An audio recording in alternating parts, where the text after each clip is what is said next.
Hai, saya Liliana Tanusudibyo, suami saya Hari Tanusudibyo. Kami telah dianugerahi 5 orang anak, 4 putri dan 1 putra, juga 3 orang cucu, 1 laki-laki dan 2 perempuan. Dan akan bertambah 1 cucu lagi di bulan Januari 2024 ini. Saya sekarang menjabat sebagai eksekutif chairwoman di MNC Group yang in charge penuh di bagian desain, termasuk seluruh fasilitas kantor, hotel, entertainment, juga termasuk animasi, dan theme park, serta seluruh pendukungnya. Saya juga terlibat penuh di procurement group dan di corporate social responsibility CSR group. Background pendidikan saya, setelah menamatkan SMA tahun 85, saya berkuliah di jurusan sastra Inggris sampai semester 2 di Widya Mandala, Surabaya. Berhenti karena mengikuti Bapak Hari untuk bersekolah bersama di Kanada. Sebelum berangkat ke Kanada, kami menikah di usia yang cukup muda. Ketika itu saya berusia 19 tahun dan Bapak Hari 21 tahun. Pada tahun 86, kami juga berstatus diaspora Indonesia yang merantau di negeri yang cukup jauh, Kanada. Untuk apa? Untuk kami bersekolah. Gunanya untuk apa? Mendapatkan pengalaman dan ilmu untuk menambah wawasan, skill, serta belajar nilai-nilai kehidupan. Selama di Kanada, kami melanjutkan pendidikan kami. Bapak Hari tidak hanya menyelesaikan Master Business dan Administration, MBA di Ottawa U, dengan nilai cum laude. Bapak Hari juga sebagai asisten dosen atau TA, membantu studen yang lain. Bapak Hari mendapatkan beberapa penghargaan, beasiswa, dan masuk ke dalam Dean List yang merupakan daftar murid-murid yang terbaik saat itu. Saya melanjutkan pendidikan saya di Richard Robinson, La Académie des Couturiers Canadiens, meliputi fashion designer dan head making and accessories.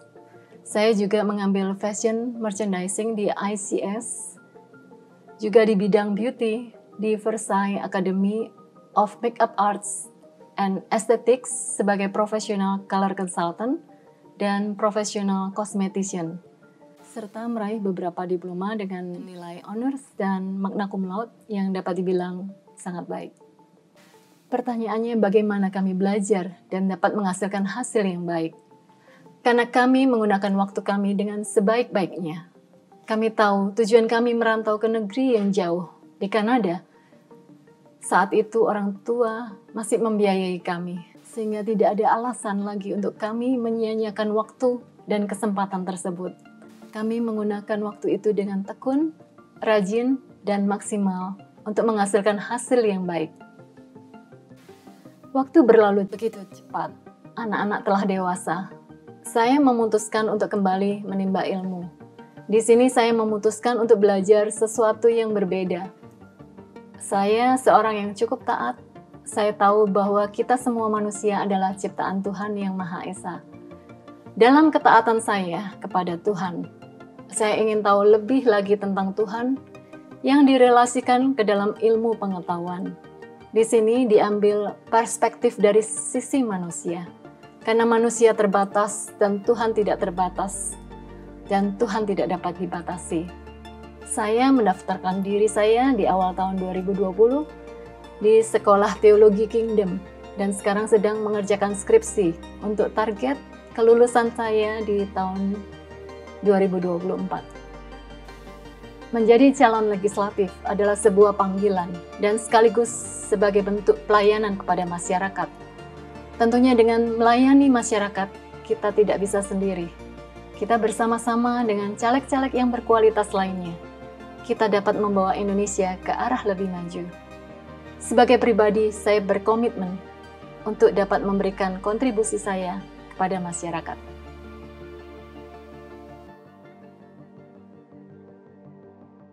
Diaspora Indonesia adalah orang-orang Indonesia yang migrasi atau merantau yang menetap di negara lain.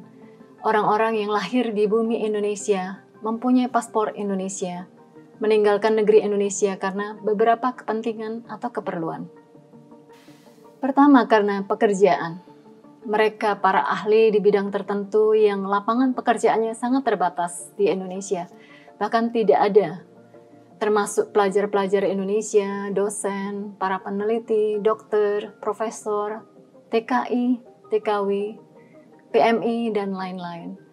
Lapangan pekerjaan tidak hanya sebagai wadah penampungan yang diinginkan oleh para diaspora, tetapi juga fasilitas yang memadai, birokrasi yang tidak rumit, dan yang terpenting juga apresiasi yang berupa salary yang baik, bonus dan tunjangan-tunjangan, serta kesempatan-kesempatan lainnya yang lebih baik. Artinya, kesejahteraan sangat diinginkan. Kedua, karena keamanan. Keadaan yang tidak kondusif di Indonesia pada tahun 98 yang mengakibatkan perpindahan penduduk Indonesia, khususnya etnis Tionghoa, secara masif ke berbagai negara. Mereka sebagai diaspora korban, saat itu kondisi keamanan yang tidak memadai, di mana keamanan merupakan suatu prioritas terpenting dalam kehidupan manusia.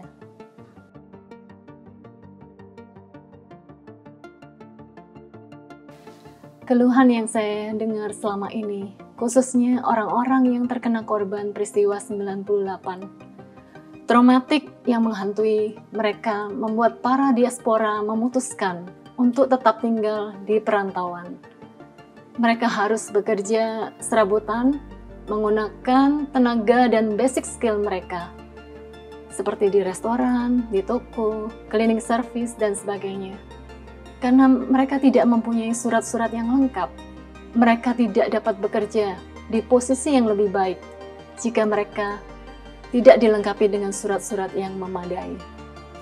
Keluhan tentang adanya perlakuan yang tidak baik terhadap PMI, TKI, atau TKW yang bekerja, perlakuan yang tidak wajar seperti tidak dibayarkan gajinya, juga ada yang mengalami verbal atau physical abuse. Sebagian dikarenakan ekspektasi dari pemberi kerja yang tidak berimbang dengan keadaan TKW dan TKI maupun PMI yang dipekerjakan.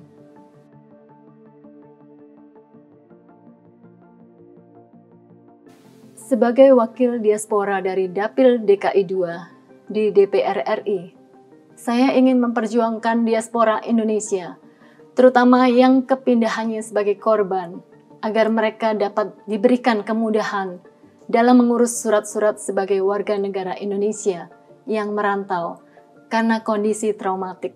Sangat diperlukan negara hadir untuk melindungi warga negaranya.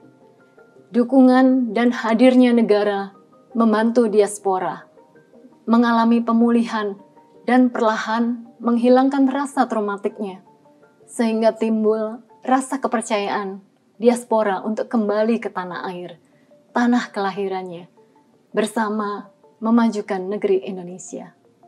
Saya juga memperjuangkan diaspora yang merantau karena mencari peluang pekerjaan seperti TKI, TKW, juga PMI, agar mereka diberikan kemudahan-kemudahan, terutama dalam legalisasi surat-surat seperti perpanjangan paspor, dilindungi haknya sebagai warga negara, bahkan dapat diberikan pelatihan-pelatihan vokasional, baik secara hard skill maupun soft skill, sehingga mereka menjadi tenaga-tenaga ahli yang profesional dan handal, yang dapat menjadi kepanjangan tangan negara untuk mengenalkan budaya dan pariwisata, dan juga menjadi sumber devisa negara.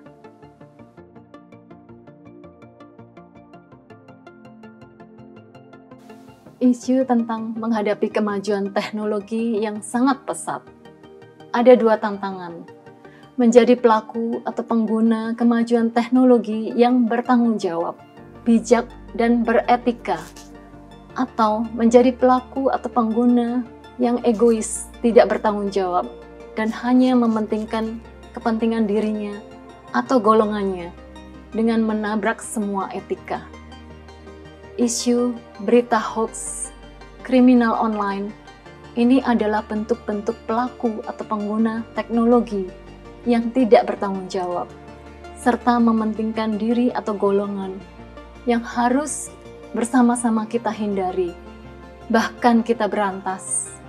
karena ini sangat merugikan masyarakat, membohongi rakyat dan tidak sesuai dengan nilai-nilai Pancasila. Tindakan ini sangat destruktif dan merusak citra kita sebagai ciptaan Tuhan yang mulia, serta dapat merusak persatuan dan kesatuan bangsa.